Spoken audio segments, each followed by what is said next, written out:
Inilah Alaskan King Crab. Bismillahirrahmanirrahim. Hari ni kita turun lagi 18 kotak Alaskan King Crab live fresh. Saya akan tunjuk pada you all macam mana kita terima Alaskan King Crab dari Korea pergi KLIA sampai kita punya warehouse. So saya tunjuk ini adalah antara kotaknya. Saya tunjuk macam mana diorang packing dan macam mana kami unboxing bila sampainya Alaskan King Crab ke kita punya warehouse.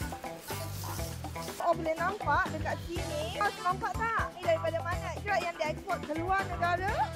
Diekspor daripada Korea ke negara-negara luar memang naik airline. Okay.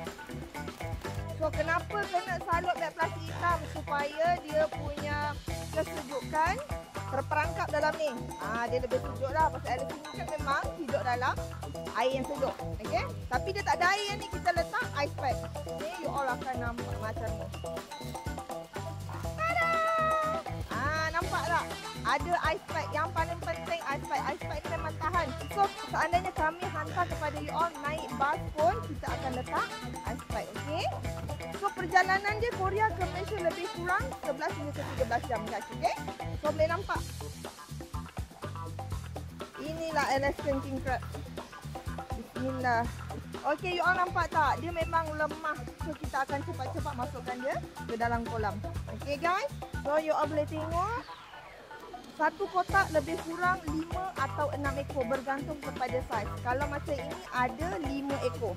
5 ekor, so saiz dia lebih kurang 2 kilo 2, 2 kilo 5 seekor. Okay, nampak? Ini daripada Korea you all. Saiznya besar-besar. Okay, warnanya warna kecoklatan. Bila dimasak akan jadi warna merah. Okey, semua king crab kita dah masukkan ke dalam kolam. So you all boleh nampak tadi dia lemah tak bergerak kan. Sekarang dia dah start aktif dan bergerak dengan lincahnya.